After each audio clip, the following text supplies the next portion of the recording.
Sorry, I don't understand the difference between having 100 nuclear warheads and having 10,000, because all it takes is a few, right? I mean, you're not going to use 100 anyway. Let's say China right now can't reach the eastern seaboard. Let's say they can't reach the eastern seaboard. So let's say west of Colorado is accessible to them. Whereas we can wipe out every single city, in China. So, as a leader of the CCP, does he want to be the guy who gets to basically cause the destruction of his entire country, or versus only affecting a small portion of the U.S.? I hate to be blunt, but I don't think that he would do that. The idea that nuclear war is so abhorrent, it is true. But on the other hand, we lived through it during the Cold War, and luckily, the Soviets and the Americans developed a concept where they agreed basically not to attack each other. I don't think we're there yet with China, because China believes that Taiwan is part of their country, and so they feel strongly about it.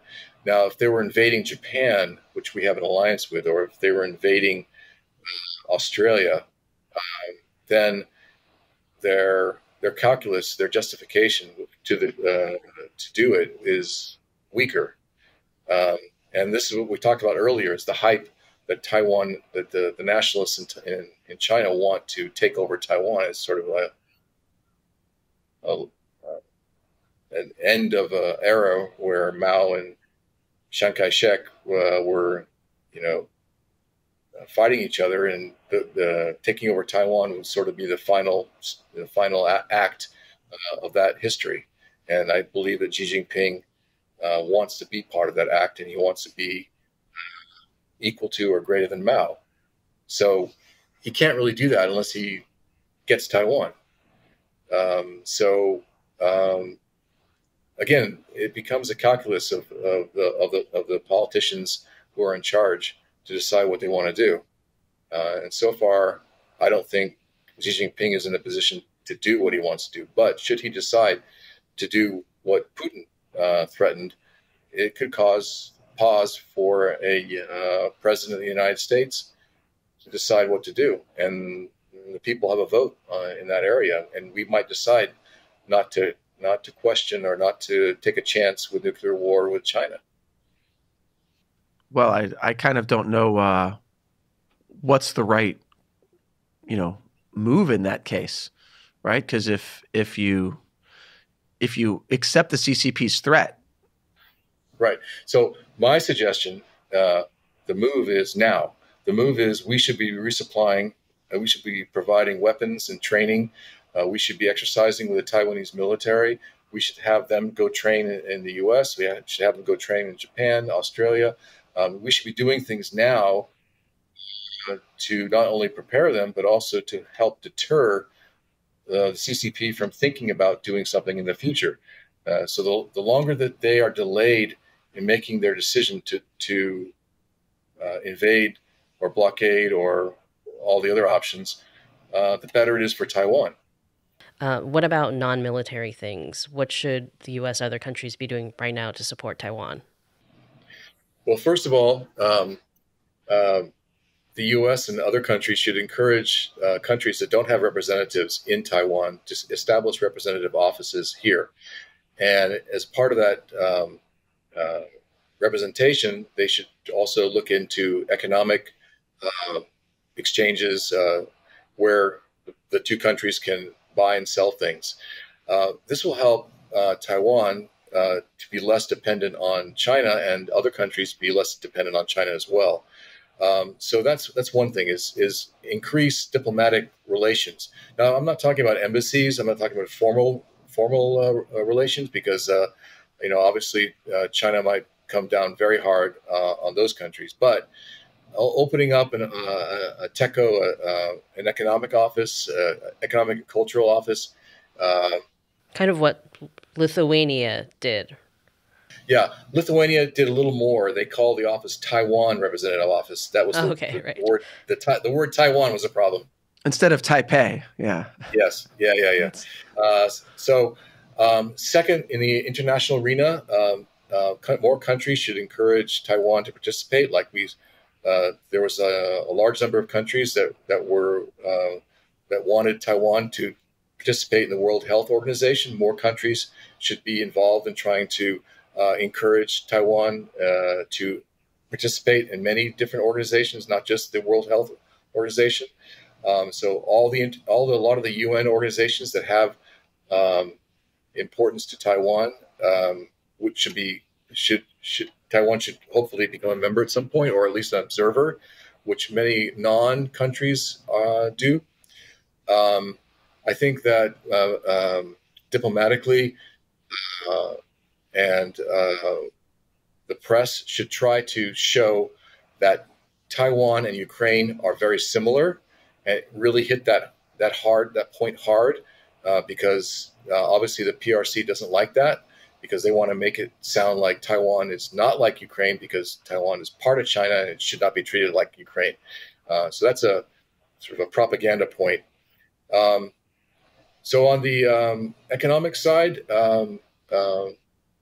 I think more trade, as I mentioned before, more trade should be looked into, but also whenever the PRC does some kind of economic boycott, I think countries should get together beforehand, before something happens, and already have a procedure in place to deal with an economic boycott that China might impose on a specific country, like Lithuania, as you mentioned. The EU is doing that, for example. They're planning in the future, if something happens, then they'll kind of work together. But that's not international. That's not beyond the EU. So if more countries became part of that concept, I think that would be very useful, because it would diminish what effect the CCP has on its coercion in the world. I mean, the bottom line is, we should make the CCP pay for its actions, the actions that are disruptive. Whenever they try to make a country or a company or a person kowtow to them, those are things that we should impose sanctions against them for doing those kind of things. And right now, it seems to me we're in a reactive mode. We're not really being proactive. So I think that's another area that we need to think about, is how to counter their actions when we know that they are going to continue doing this. Even now during this crisis, so to speak, China has imposed some more trade sanctions against Taiwan, and Taiwan is dealing with it, and then some countries are helping them out. But there should be a unified or a larger number of countries ready to step in and to counter these actions.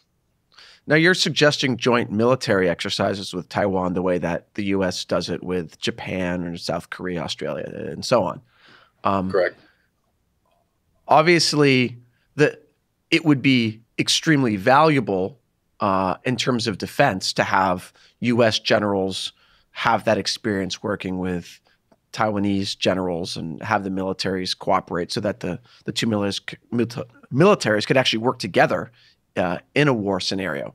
But here's the question, as valuable as that is, would that be that's obviously crossing a new line. So do you think that would trigger the PLA to invade Taiwan, or do you think that they would just do more saber rattling?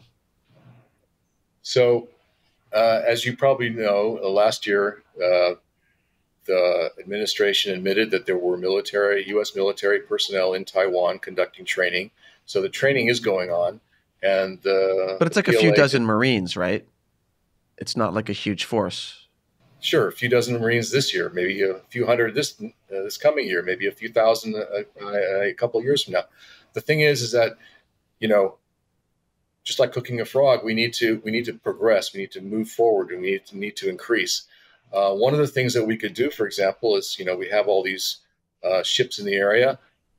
We could do an exercise when we're in a position to deter PLA action. So they can't do anything while we're here. and maybe we should make a permanent presence nearby.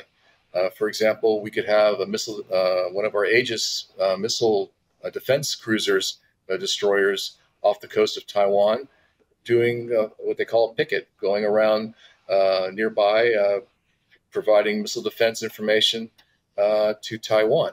There are things that we can do that are defensive and helpful and maybe a little less exciting for the PLA, but we need to be doing more and more and more. And I don't see the increase being very much. And secondly, I don't see the Biden administration focusing in on actions that are other than training the Taiwanese military to defend their country on the land of Taiwan. I don't see a whole lot of training of fighting at sea, fighting in the air. Although we do train their Air Force in Arizona, for example, their F-16s, their pilots go to Arizona and get training there. So we already are doing some of this, but I think we can do a lot more. And sending Taiwanese military to get joint training in the United States, how to work with the U.S. forces. It could be a handful this year. It could be 24 next year. We can keep on going, but we seem to be kind of trying to, not ruffle feathers. Just like it's more difficult for the Japan and Taiwan to deal with the blockade, we need to do things that are difficult for the PLA to deal with. For example, training. All right. So you're suggesting that the U.S. basically do salami slicing? Yes, exactly. Well, we're going to have a lot of salami on both sides then. All right. Well, thanks so much for joining us. Well, thank you very much for your time, and hopefully this conversation has been helpful. Helpful, a little bit terrifying, but also hopeful. So I think we've got all of that in our salami sandwich. It's a journey. Yeah. All right, thanks a lot.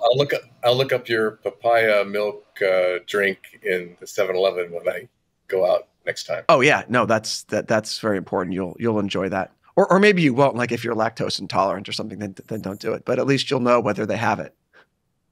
Great. Thanks again. Yeah. All right. Thanks. Bye.